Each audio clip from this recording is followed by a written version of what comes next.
años. Y como los sufrimientos y la causa por la cual el Señor Jesús murió. Y hasta hace algunos años, hermanos, la cardiología moderna, la patología, acaban de comprobar algo. Y podemos decir gloria al Señor, porque ¿sabe qué dijeron? La Biblia tenía razón. Amén. Así es. La Biblia no puede equivocarse porque es palabra de Dios, porque está inspirada por el Espíritu Santo. Pero realmente, ¿cuál fue el significado de que Jesús naciera, hermanos? ¿Qué tan impactante es que Jesucristo, este hombre divino, dividiera la historia? Porque Él dividió la historia desde que nació hasta que murió. Decimos, antes de Cristo, de Mahoma y después de Mahoma. Es el Señor Jesucristo que impactó la historia. ¿Cuáles fueron en el flujo de su sangre? No murió porque le rompieron los huesos, nada de eso le tenían que romper, que no le tenían que romper sus hombres en la historia de esta vida. Ese lo que sufrió Cristo, que también sufrieron. Vamos a contestar estas preguntas y vamos a usar la Biblia, hermanos, vamos a usar la ciencia patológica, la ciencia científica, y vamos con el propósito de demostrar la veracidad de las Sagradas Escrituras que se escribieron hace miles de años. El siguiente estudio, lo voy a leer, fue realizado por el doctor William Edwards, patólogo de la Clínica Mayo de Rochester, Massachusetts, Estados Unidos. La Clínica Mayo, el Hospital de Boston y el Hospital de Hopkins de Estados Unidos están entre los mejores hospitales del mundo entero. Y este estudio que voy a presentarles, intercalándolo con la Biblia, originalmente se presentó en la revista American, diario de la Asociación Médica Americana, y esta revista que aparece cada semana es de investigación científica médica y la primera revista en circulación mundial hasta el siglo XXI.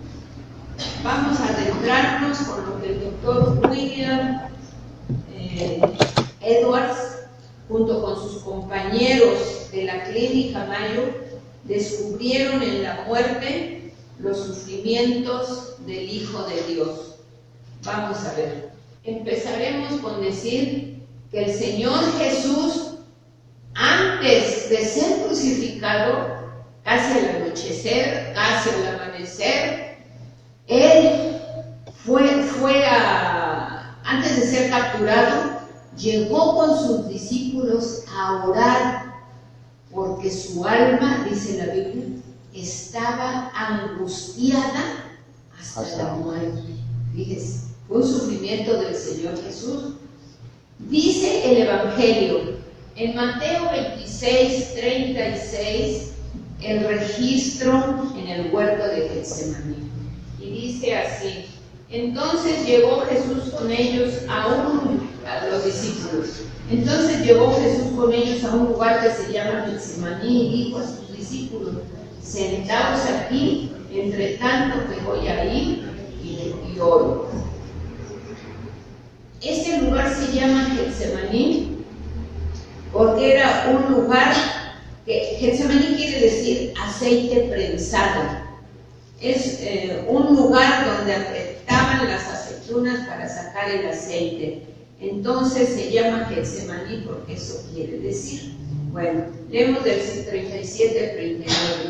Y tomando a Pedro y a los dos hijos de Zebedeo, los dos hijos de Zebedeo eran Jacobo y el apóstol Juan también, comenzó a entristecerse y a angustiarse en gran manera. Entonces Jesús les dijo: mi alma está muy triste hasta la muerte, quedaos aquí y velad conmigo.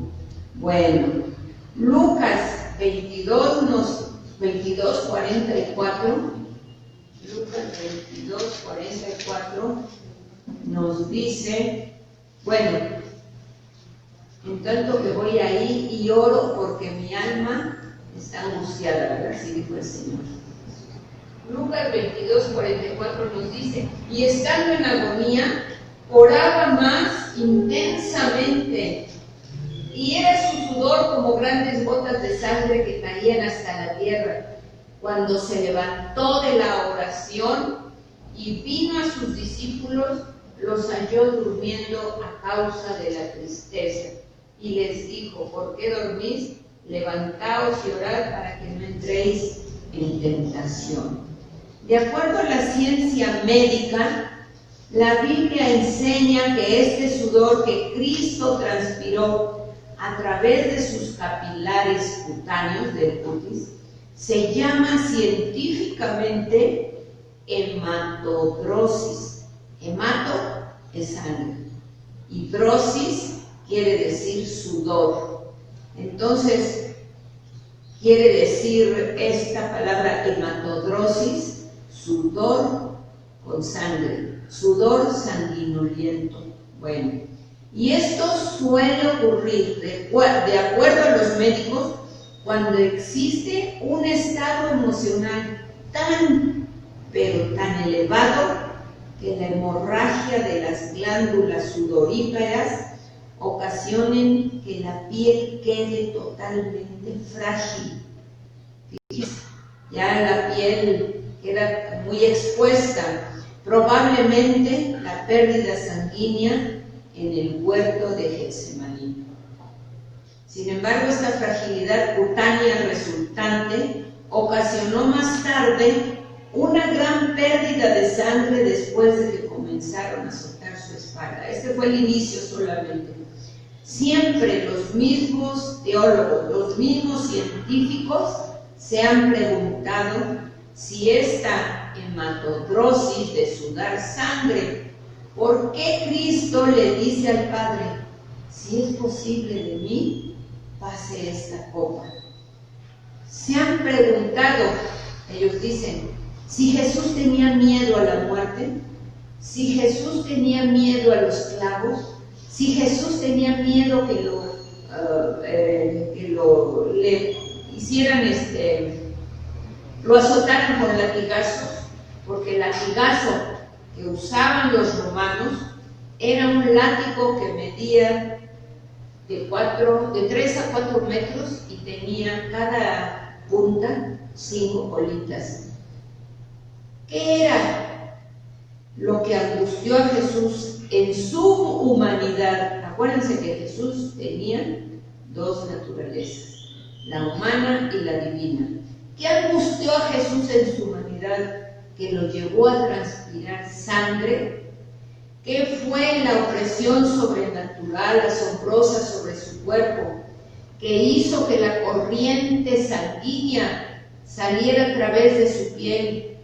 Y la Biblia responde que cuando Cristo estaba a punto de expirar en la cruz, exclamó, Elí, Elí, lama sabactani, que quiere decir, Padre, Padre, ¿por qué me has desamparado? En ese momento, algo misterioso pasó en la cruz.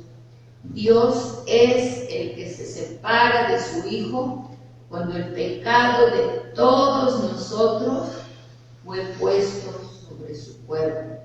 Cristo sudó sangre allí en el Getsemaní, no porque tuviera miedo a la muerte. Él después del Getsemaní, él orando, porque la oración fortalece, la oración hace que resistamos lo que no podemos resistir humanamente. Él en el Getsemaní estaba ya dispuesto a ir a la cruz y ser crucificado. Damos gloria a Dios. Amén, gloria a Dios. Jesús estaba triste hasta la muerte, dice el versículo. La sangre salió de sus capilares cutáneos porque Jesús nunca había sido abandonado por Dios.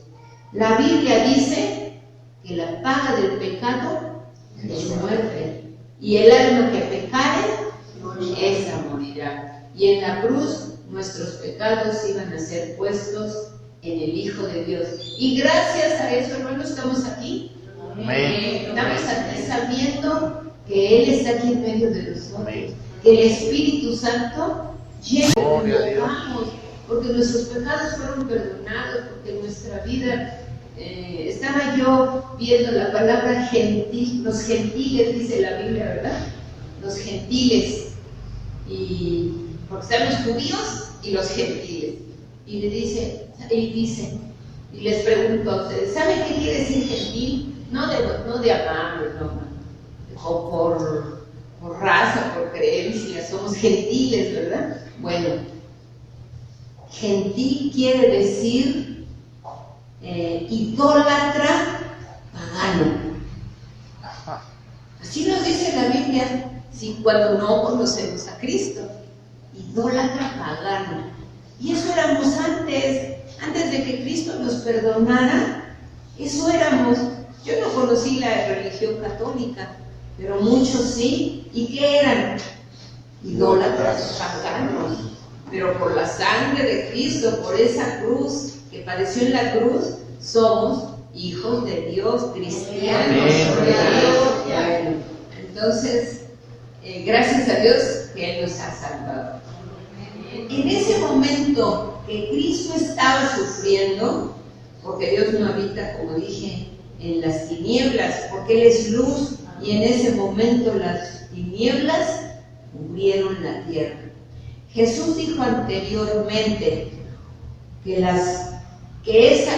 la hora de las tinieblas, y cuando las tinieblas cubrieron a Jesús, cubrieron todo ese lugar. ¿Qué pasó? Hubo un terremoto, el velo del templo se rasgó, los muertos resucitaron, hubo cosas que no pasan común y corriente, ¿verdad? Bueno, el Hijo de Dios tenía que morir solo. Allá en Romanos hay un versículo muy bonito que todos nos sabemos. Si Dios no escatimó a su Hijo, sino que lo entregó por todos nosotros, ¿cómo no nos dará todo lo que le pedimos? Todas las cosas que nosotros se le pedimos. Bueno, gracias a Dios. La flagelación quiere decir los latigazos. La flagelación que dieron a Jesucristo siguió después de Getsemaní, cuando los soldados romanos usaban los látigos que les digo de 3 a 4 metros de largo, con 5 colas, con puntas de hueso y puntas de hierro. Cuando el soldado romano sacaba el látigo, a pesar del impacto que tenían las puntas en los tejidos cutáneos, desgarraba totalmente la piel. Él recibió 39 latigazos, porque de acuerdo a la ley judía no podían darle más de 40. Entonces, hasta eso, los soldados romanos respetaron la ley judía, porque así estaba escrito. Y cuando Cristo acabó de ser flagelado, no tenía ni en la frente, ni en el dorso, ni en la espalda, no tenía ni 1 centímetro de piel sana. Estaba totalmente hecho pedazos, convertido en un guiñapo humano. Y acordémonos que no nada más lo flagelaron, no nada más le dieron 39 latigazos, sino ahí en el libro de Isaías nos dice, lo escupieron. Se oye muy feo, pero dice ahí, le echaron gargajos, ¿sí? Le arrancaron su barba, ¿sí? ¿Qué más hicieron con él? Lo abofetearon, ¿sí? Le dieron con el palo en la cabeza, ¿sí? Puñetazos, dice. Puñetazos. Era una cosa espantosa lo que hicieron con Jesús. En Mateo 27-24 dice, Mateo 27-24, viendo Pilato que nada adelantaba, sino que se hacía más alboroto, tomó agua y se lavó las manos delante del pueblo, diciendo: inocente soy yo de la sangre de este justo. Allá vosotros. Mire, hermano, cuánta gente va a tomar la misma posición de Poncio Pilato, gobernador de Judea. Tal vez mucha gente diga: yo no sé si Cristo es el Hijo de Dios o no. A mí no me interesa, porque en este tiempo ya hay muchos ateos. Antes como que la religión lo jalaba más a la gente. Ahora hay mucho ateísmo, mucho satanismo, mucho ocultismo, muchas doctrinas completamente distorsionadas de la palabra de Dios, muchas sectas que se han levantado teniendo adeptos en cantidad, mucha doctrina que no aparece en la Biblia. Brujería. Mucha brujería. Todo aquello, hermanos, está siendo levantado por Satanás en grande manera. Y esa gente que puede decir como Poncio Pilato: yo no sé si Cristo es Hijo de Dios o no, a mí no me interesa, yo quiero seguir con mi vida y ni quiero investigar si esto es verdad o no. Yo no necesito de decirle a Dios: no te necesito. Y estas personas que están simbolizadas con Pilato el día de hoy son las personas que van a tener mayor condenación, porque, hermanos, negar a Jesucristo, negar que su sangre que sufrió por nosotros va a tener mayor castigo. Fíjese, porque podrá un borracho irse al infierno por borracho, pero a lo mejor nunca maldijo a Dios. Pero aquel que dijo: no me interesa, no quiero saber nada, esos van a tener mayor condenación, hermanos, porque no hay ninguna repercusión eterna que pueda pasar en su vida después de la muerte. Bueno, Pilato se lavó las manos y dijo: yo no sé si es culpable o no. ¿Y creen que eso lo salvó? No, él tenía el poder, pero estaba escrito que tenía que morir. Pero como les dijo a los de Babilonia: ¡ay, Babilonia! ¡Ay de ti, Babilonia, que te prestaste, que fuiste usada! ¿Sí? El Señor toma a quien se deja para castigar o para que pueda, castigar al pueblo de Israel en aquel tiempo. Pero ¡ay de ti!, dice. Y hermanos, y Pilato entregó al Señor Jesús a la turba que quería asesinarlo. Dice el versículo de Mateo 27, 25 y 25. Dice: y respondiendo todo el pueblo dijo: su sangre sea sobre nosotros y sobre nuestros hijos. Entonces les soltó a Barrabás, y habiendo azotado a Jesús, le entregó para ser crucificado. Entonces los soldados del gobernador llevaron a Jesús al pretorio y reunieron alrededor de él a toda la compañía, y desnudándole le echaron encima un manto de escarlata y pusieron sobre su cabeza una corona tejida de espinas. ¿Hay alguien aquí que ha ido a Israel alguna vez? ¿Usted, hermano? ¿No? Bueno, pues al menos parte de mi familia llegaron a ir a Israel y nos cuentan. Dice: Israel, todo el desierto ahora es un vergel. Bueno, no todo el desierto, parte del desierto es un vergel. Dice: mira, yo estaba impresionada, decían, de las frutas. Una uva era del tamaño de un durazno, un melón era del tamaño de una sandía era una cosota grandísima, ¿sí? La bendición que Dios da a Israel en la actualidad es grandísima, grandísima. Entonces aquí, sí, gloria al Señor. Amén. Y no solo en eso, hermano, en todas las áreas. Sí. No, yo porque me referí a esto de que estábamos leyendo ese versículo. Entonces aquí dice: y pusieron sobre su cabeza una corona tejida de espinas. Y las espinas, hermanos, no eran como las de aquí. Las espinas eran de este tamañote. Así como esa. Así como, bueno, como esa que se... Sí, eran grandes. Bueno, escuchen lo que dice después de la flagelación el reporte médico. El grado de pérdida sanguínea en una flagelación, generalmente el tiempo que la víctima sobrevivía en la cruz era mínimo. La pérdida de sangre preparó el terreno para un estado de shock. Un shock que se llama hipovolémico, que significa una disminución del volumen sanguíneo por pérdida de sangre o por deshidratación. La hipovolemia, de acuerdo a la ciencia, disminuye la presión circulatoria, por lo que también disminuye la presión de la sangre que regresa al corazón.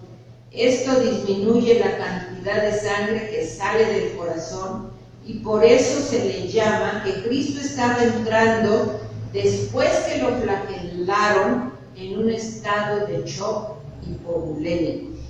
Quién sabe si lo entendamos muy bien, ¿verdad? Pero médica y científicamente esas son las palabras que se usan.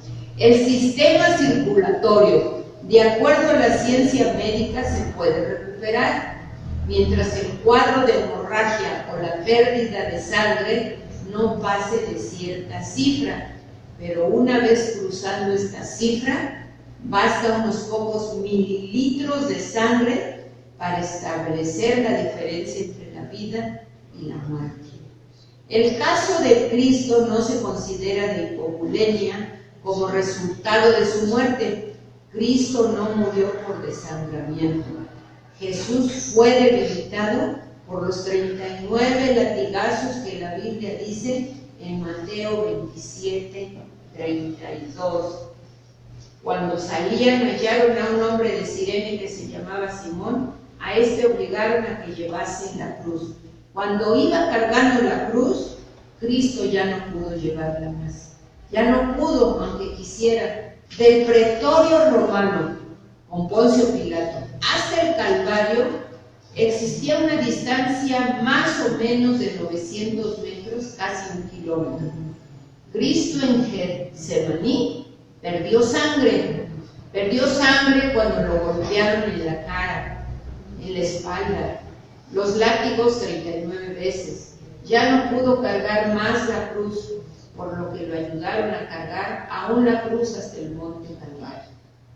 Esto sucedió cuando lo prepararon también y lo llevaron para quitarle el manto de púrpura que le habían puesto, que los romanos le pusieron, y se le pegó con la sangre coagulada.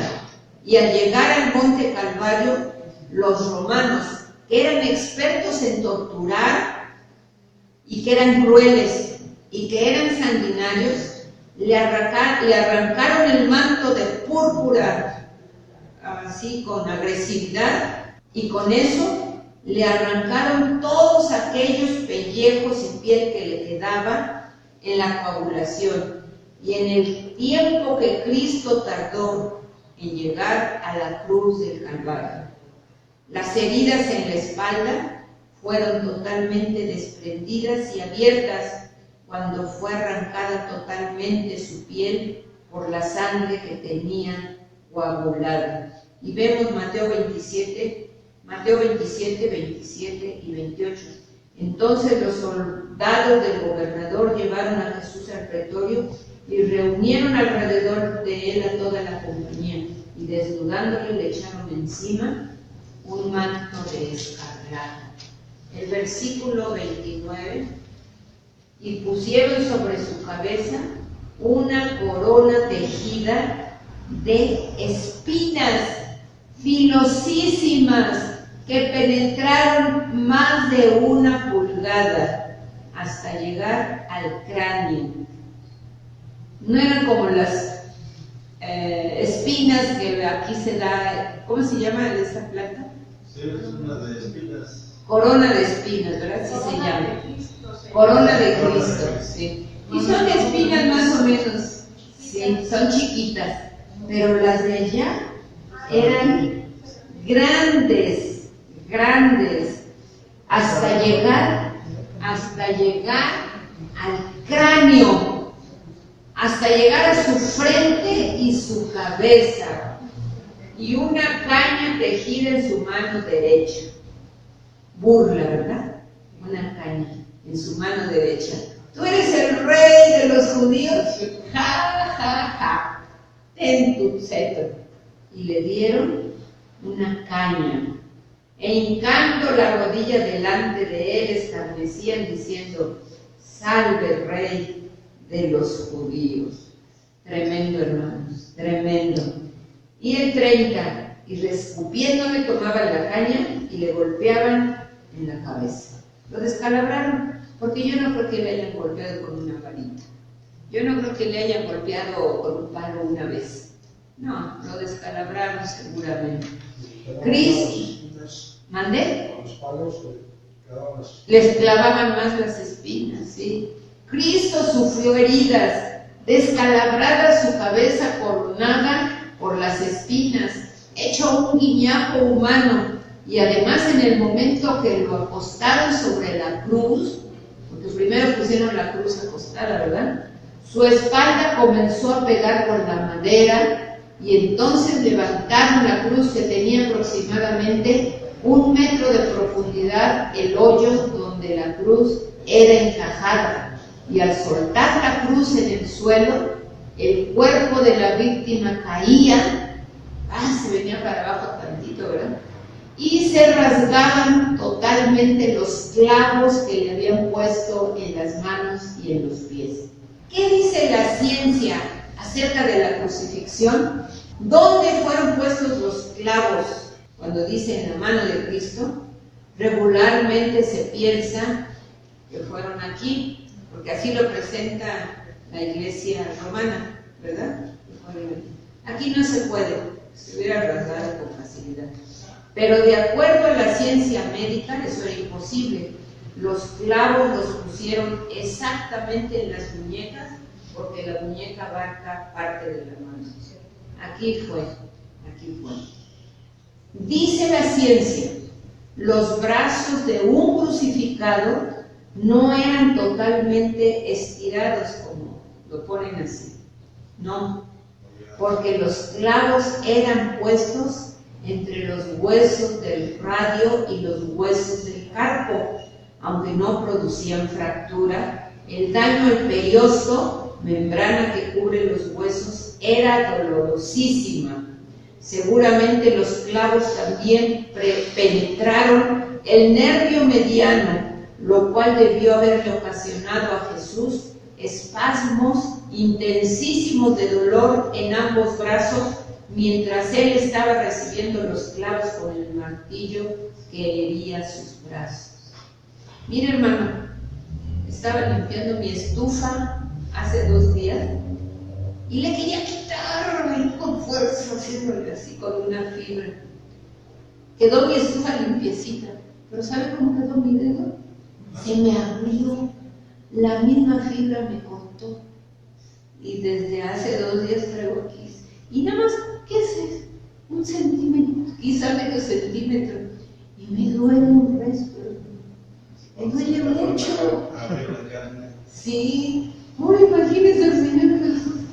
Ay, no, cosa terrible, trágica, espantosa, increíble, lo que sufrió el Señor Jesús. Bueno, todo esto debió haberle producido lo que llaman en la ciencia médica parálisis en parte en sus manos, pues ligamentos son atrapados en el trayecto de los clavos, ocasionando lo que se llama una mano en garra. Los clavos de los pies le atravesaron los huesos del tarso y seguramente también le ocasionaron lesiones en los nervios. Los clavos, sin embargo, no producían una pérdida sanguínea importante. El mayor efecto fisiológico de la crucifixión fue la interferencia con la respiración normal. Fíjense lo que producían los clavos. Especialmente cuando el crucificado trataba de inhalar aire para después exhalar. Cada que Jesús hacía esto, el simple hecho de jalar aire implicaba dolores y calambres desde la punta de la cabeza a la punta de los pies. Imagínense, no nada más fue el sufrimiento de las manos, de los pies, fue todo su cuerpo. Calambres intensísimos. ¿Le han dado alguna vez calambres? Sí. Qué feo. Y ya que pasó el calambre queda dolorido de la parte. Calambres intensísimos. Las manos. El Señor Jesucristo ya ni las sentía por los nervios que habían atravesado los clavos. Y cada vez que Jesús quería respirar, era un esfuerzo tan grande que tenía que cada vez y cada segundo se iba acortando poco a poco su vida. Este efecto, de acuerdo a un análisis de respiración, de acuerdo con el diafragma y de forma superficial, resulta en una retención de dióxido de carbono en los pulmones. Otros factores, dicen los científicos, que contribuían a la muerte de un crucificado era la deshidratación. Muchos morían por la deshidratación. Y luego más que fue un tiempo de calor. En Israel hace calor en esa época. Y en tiempo de invierno hace muchísimo frío. Por eso dicen que Jesús no pudo nacer en diciembre, porque eran unos fríos intensos, cae nieve, y como desnudito en un pesebre, ahí entre pañales, dice la Biblia, iba a estar el Señor Jesús con temperaturas bajo cero. Pues no, ¿verdad? Ha de haber nacido en tiempo del calorcito. Bueno, en fin, nos mete las ideas la Iglesia romana, cosas que no son. Dios los perdone. Bueno, muchos morían por la deshidratación antes de que cualquier otra cosa sucediera. También vemos arritmias cardíacas inducidas por el estrés. Un crucificado podía morir por insuficiencia cardíaca por la acumulación rápida de líquido de la cavidad pericárdica o de la cavidad pleural. Casi siempre los soldados romanos, que eran expertos en crucificar y sabían cuando alguien estaba muerto, se acercaban al crucificado y le rompían con un palo, con un leño, los huesos de las rodillas para que entonces se colgara su cuerpo y murieran asfixiados. Tal vez querían alentarles para que no sufrieran tanto. Sin embargo, lo interesante del caso es que la ley judía prohibía que se le rompieran los huesos. Y cuando el centurión romano se acercó a Jesucristo y vio que estaba totalmente muerto, entonces, en lugar de romperle los huesos, porque estaba escrito que no se podía romper los huesos, así estaba profetizado, Amén. no se iban a romper Ni un solo hueso. En lugar de romperle los huesos de las rodillas, tomó una lanza y se la atravesó en el costado de izquierda a derecha. Y dice Juan, en el capítulo 19, verso 34, dice: pero uno de los soldados le abrió el costado con una lanza y al instante salió sangre y agua. Bueno, ¿qué dice la cardiología moderna? Cuando la sangre se mezcla con el agua, es muy interesante esto, hermano. Miren, el líquido que salió del costado de Jesucristo correspondía al líquido pericárdico y la sangre a la presencia de sangre en la cavidad pericárdica. Bueno, el corazón, dicen los cardiólogos, está formado por una membrana transparente que se llama el endocardio. Después hay una capa muscular llamada el miocardio que externamente está forrada por el pericardio y consta de 2 capas, el pericardio visceral y el pericardio parietal. Entre estas 2 capas existe una pequeña cantidad de líquido que sirve como lubricante y facilita el movimiento y los bombeos del corazón. Hermanos, somos una maquinaria perfecta por dentro. Qué maravilloso, hermanos, de veras. Dios nos hizo con mucho amor. Porque el más mínimo detalle nos lo puso. Y ha de haber dicho, para que esta persona, si no se cuida, tenga cuidado. ¿Sí? Porque imagínense que nunca nos enfermáramos y que todos pudiéramos comer. Qué delicioso. Estuviéramos, bueno, no quiero ni decir.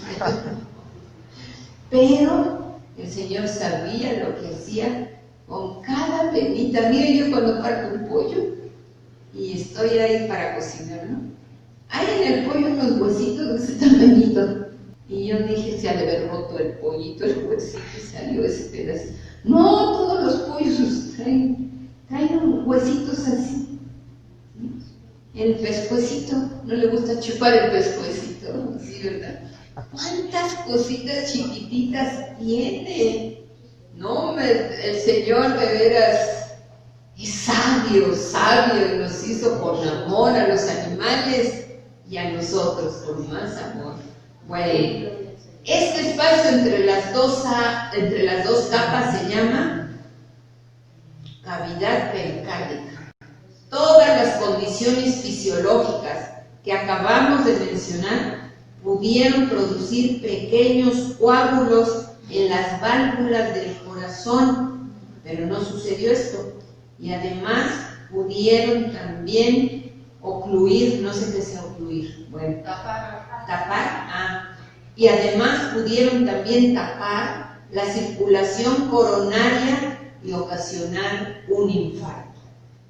Jesucristo pudo haber muerto de un infarto al corazón de todo el grosor de la pared, infarto en la muerte de un tejido. Sin embargo, la ciencia médica describe que Cristo, cuando Él muere y el centurión le entierra la lanza, Cristo ya estaba muerto. Por eso el centurión dijo, por si las dudas, lo voy a atravesar el costado para asegurarme, aunque yo sé que Él está muerto. Según la ciencia médica, Cristo muere porque se le rompió el pericardio, la membrana que envuelve el corazón. O sea que sí fue de un infarto. Al final. Lo más asombroso de esto es que 1000 años antes de Cristo, en el Salmo 22, escrito por el rey David, cuando no existía la cardiología moderna, el rey David escribe y dice de qué murió Jesucristo en la cruz. Y lo tenemos en el Salmo 22, 14. El Salmo 22 es un salmo mesiánico que Dios inspiró al rey David a escribir, inspirado por el Espíritu Santo. He sido derramado como aguas, y todos mis huesos se descoyuntaron. Mi corazón fue como cera. Fíjese, derritiéndose en medio de mis entrañas. Mi corazón fue como cera, derritiéndose en medio de mis entrañas. Hermanos, esta es una pregunta. ¿Ustedes saben qué ocasionó la muerte de Cristo? Hay muchas respuestas que la gente dice. Murió de arritmia, murió de esto, murió de aquello, murió de asfixia. Y podemos decir que no murió de ninguna de estas cosas. El Salmo 24 nos da la respuesta. Mi corazón fue como cera, derritiéndose en medio de mis entrañas. Cuando sale el agua y sangre, La Biblia nos muestra que a Cristo en la cruz le explotó el corazón. Cristo muere de dolor moral. Cristo muere de dolor moral. Tremendo. Fue tan grande el impacto de nuestros pecados sobre su cuerpo santo, fue tan profunda la tristeza a la que Cristo tuvo que pasar, de que su Padre mismo no podía estar con él en la cruz, que Cristo muere cuando le explota el corazón, cuando la capa del pericardio, que es la membrana que envuelve el corazón, se revienta y sale agua con sangre, porque ya casi en ese mismo momento toda la sangre estaba al pie de la cruz. Perdió muchísima sangre, muchísima, desde que empezó su juicio, que no fue juicio. A Jesús no lo enjuiciaron, rompieron muchas leyes, creo que 40 leyes, algo así. No fue un juicio legal.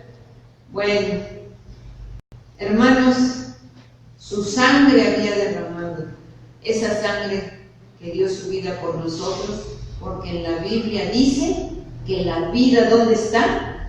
La sangre. En la sangre. Antes de que se descubriera la circulación de la sangre, la Biblia establecía ya, con siglos de anticipación, la vida de la persona se encuentra en la sangre. La vida está en la sangre. Y han descubierto que todas las enfermedades y todas las cosas que se pueden descubrir, la ciencia dice, y la Biblia tenía la razón. Y el Salmo 22 nos habla de los sufrimientos de Cristo en la cruz, 1000 años antes de que esto sucediera. Y hermanos, cuando alguien se enferma, ¿qué le dice el doctor? Vaya a sacarse unos análisis. Necesito ver cómo está su sangre. Es lo primero. Es lo primero, porque la vida está en la sangre.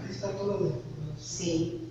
Nunca en la historia de ningún líder religioso, hermanos, así sea el más famoso, así tenga millones de adeptos como es Buda y como es Mahoma, nunca se escribieron acerca de ellos lo que se escribió de Cristo con siglos de anticipación. A Cristo dijeron, en tal fecha nace Cristo, en tal fecha muere Cristo. Y eso lo dijo el único que pudo poner fechas, fue el profeta Daniel. Cuando dice, y cuando pasen 7 semanas y 62 semanas, después de que se le ponga los muros, algo así, ¿verdad?, de Jerusalén, se le dará muerte al Mesías. ¿Y saben? Exactamente el día de la crucifixión se cumplieron los 483 años que el profeta Daniel profetizó, aunque Daniel vivió 700 años antes de Cristo. Fue el único que puso fecha, pero de ahí en fuera nadie pone fechas, y los que han puesto fechas se han equivocado, ¿sí? Porque ¿quién le dio a Daniel la fecha? Dios. El Espíritu Santo. Dios inspirado Daniel por el Espíritu Santo. Amén. Con Cristo se escribió siglos de anticipación quién iba a ser su madre, que iba a nacer de una virgen, que iba a nacer en una aldea llamada Belén, cómo iba a ser su infancia, cómo iba a ser su juventud, porque el Señor Jesucristo no es un hombre maduro, como lo presentan en las películas. El Señor Jesucristo era un muchacho, joven, empezó de 30 años, y sin tener vicios, sin tener enfermedades, sino llevar una vida limpia y santa delante de Dios, lleno del Espíritu Santo. Y aparte, ha sido hermoso nuestro Señor Jesucristo. El más hermoso, ¿verdad? Bueno, nuestro Señor Jesucristo, ¿cómo acabó? Pero por nosotros, ¿verdad? Bueno, y esto es asombroso saber que dijeron de Jesucristo cientos de años antes. Bueno, pero ¿saben? Solo Dios conoce el futuro. Y como dice alguien, para Dios el futuro es historia, ¿verdad? Bueno, Dios a través de su siervo David profetiza en Salmo 22 y lo que iba a suceder en el Calvario. Isaías, 750 años antes de Jesucristo, también dijo sobre Jesucristo: despreciado y desechado entre los hombres, varón de dolores, experimentado en quebranto. Así fue, así fue.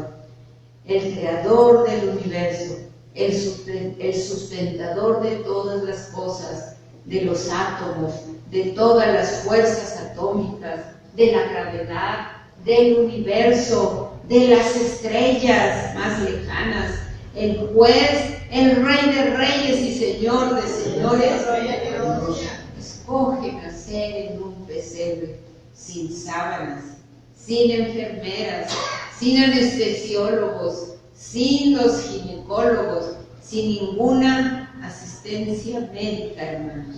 El Rey de Reyes, el que nos hizo a cada uno de nosotros, hermanos, el que hizo el universo, baja a nacer en un pesebre rodeado de animales. Alabado sea el Señor. ¿De qué nos habla esto? ¿Cuál fue la intención de Dios de haber bajado a este mundo y haber nacido bajo estas condiciones?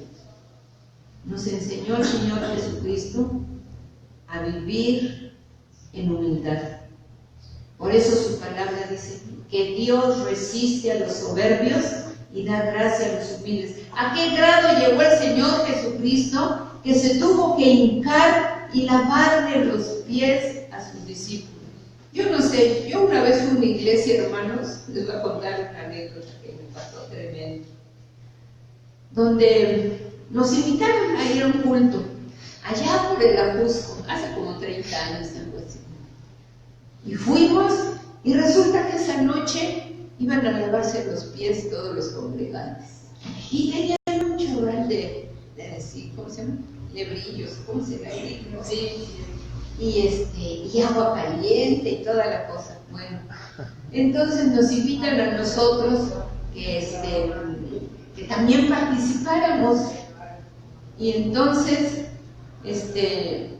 mi mamá pues participó, mi hermana, mi otra hermana, mi cuñada, todos participaron. Y yo dije que no, yo no, y yo no. Y entonces me dice el pastor: hermana, hay que ser humilde, hay que ser humilde. Yo no. Y nadie me sacó que yo no. ¿Pero por qué creen?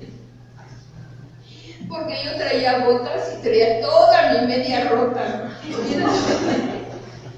entonces a mí me dio pena quitarme mi bota y mi media rota. Y yo dije, pues yo pongo mi media rota si llevo botas y no se ve. Y no me sacaron de ahí, hermanos, que yo era una soberbia. Ay, me acuerdo de esa anécdota de que me tomaron por soberbia por no querer hincarme y lavar los pies de mis hermanos. Bueno, todo lo que hicieron con el Señor Jesús. ¿Por qué ese odio contra Jesús? ¿Por qué se ensañaron tan grande con el Señor Jesús? ¿Qué le dijeron en la cruz? Si tú eres el Cristo, bájate de la cruz y sálvate tú mismo. Sálvate tú primero. Y yo les pregunto, ¿qué les hizo ese hombre para que lo odiaran de esa manera? Y yo comprendo, hermanos, que para odiar a una persona, que no debemos de odiar, pero sí nos entra el coraje, cuando sabemos que un hombre ha violado a una niña de 5 años, nos entra el coraje.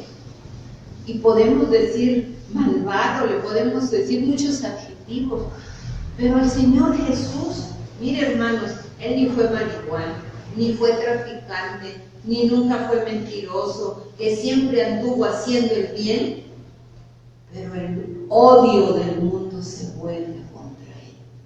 Se volcó contra Jesús en la crucifixión. Odio. ¿Por qué? Y el odio inexplicable, hermanos, contra aquel que era la luz, era el camino, era la verdad, es la vida. Y la Biblia nos da la respuesta en Juan 3, 19 al 21. Y esta es la condenación, que la luz vino al mundo y los hombres amaron más las tinieblas que la luz, porque sus obras eran malas. Porque todo aquel que hace lo malo aborrece la luz y no viene a la luz, para que sus obras no sean reprendidas. Mas el que practica la verdad viene a la luz, para que sea manifiesto que sus obras son hechas en Dios. ¿Por qué ese odio contra la Biblia y no con otro libro sagrado? A ver, ¿por qué? ¿Por qué? ¿Por qué los cantantes del rock, hermanos, ese Marilyn Manson, quizá mejor ya ni lo conocen, tomó la Biblia, escupió sangre sobre ella y se sintió muy dichoso? ¿Por qué es la Biblia? ¿Y por qué es el 666 lo que se están tatuando todos los que cantan rock metálico? ¿Sabe por qué? Porque ¿por qué no se tatúan el 55? ¿Por qué no se tatúan el 888? ¿Por qué se tatúan el 666? Porque es el número que la Biblia dice que se llama el anticristo. Por eso, sencillamente, sí. Entonces, hermanos, detrás del nombre en griego y en hebreo, el anticristo, su nombre es 666. ¿Por qué el cristianismo es objeto de tanta persecución en el mundo a través de estos últimos 20 siglos? No de los últimos 90 siglos, de los 20 siglos. Porque ha sido el sistema de pensamiento, hermano, más controvertido. ¿Por qué el odio contra Jesús? ¿Por qué es el odio de los ateos en contra de Jesús?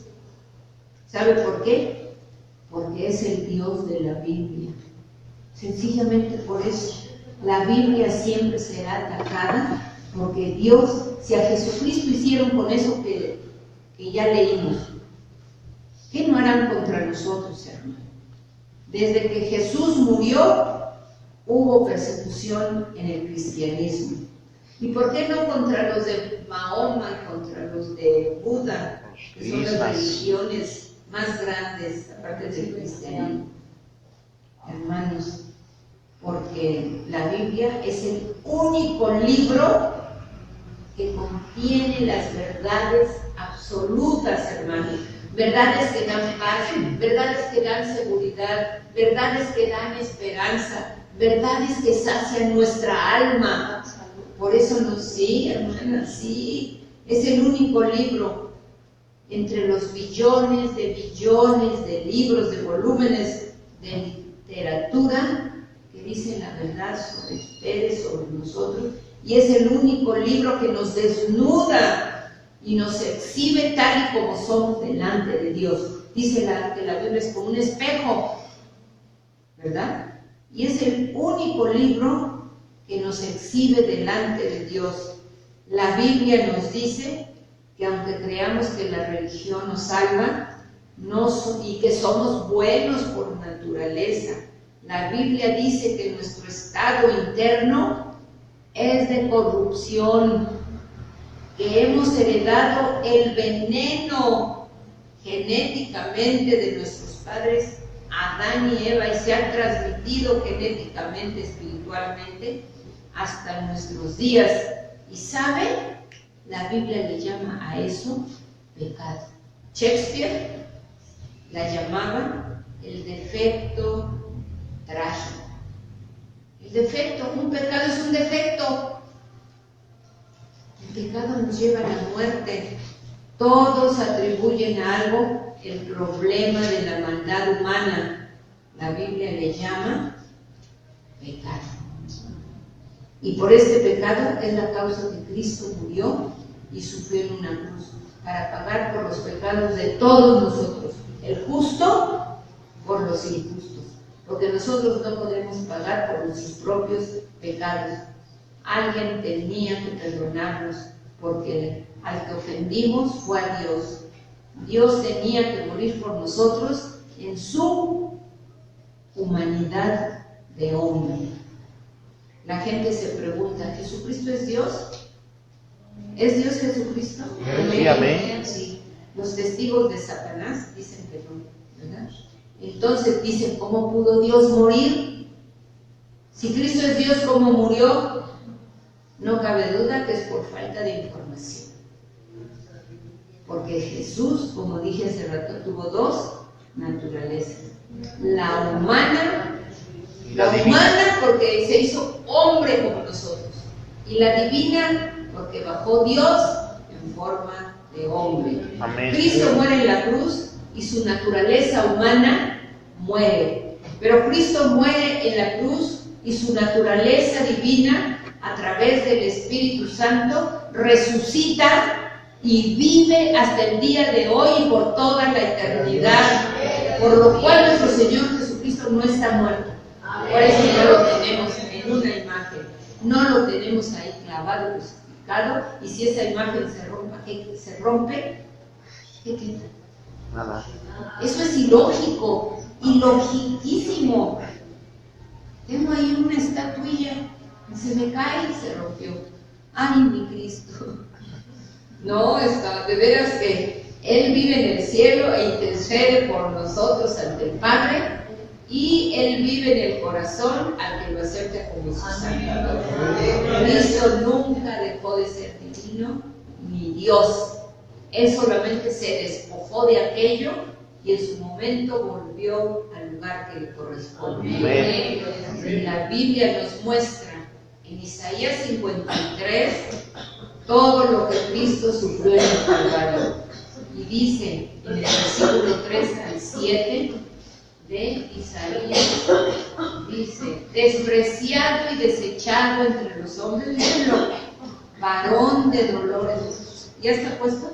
53, 2 a 3. Sí, dice: despreciado y desechado entre los hombres, varón de dolores, experimentado en quebranto, y como que escondimos de él el rostro, fue menospreciado y no lo estimamos.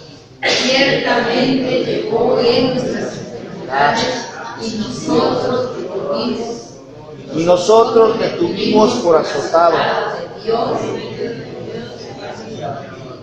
Mas él herido fue por nuestras rebeliones, molido por nuestros pecados. El castigo de nuestra paz fue sobre él, y por su llaga fuimos nosotros curados. Todos nosotros nos descarriamos como ovejas, cada cual se apartó por su camino, mas Jehová cargó en él el pecado de todos nosotros. Y el último, angustiado él y afligido, no abrió su boca, como cordero fue llevado al matadero, y como oveja delante de sus trasquiladores, enmudeció y no abrió su boca. Aleluya al Señor. ¿Cuál es el mensaje que Dios el Padre nos da a través de su palabra? Que todos somos pecadores. El diagnóstico de Dios es: tú has pecado, yo he pecado, todos hemos pecado. ¿Qué vamos a hacer con nuestros pecados?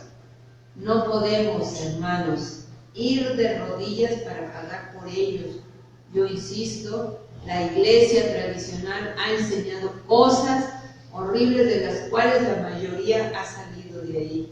Y bien, obedecieron porque dice su palabra: salid de ella, pueblo mío.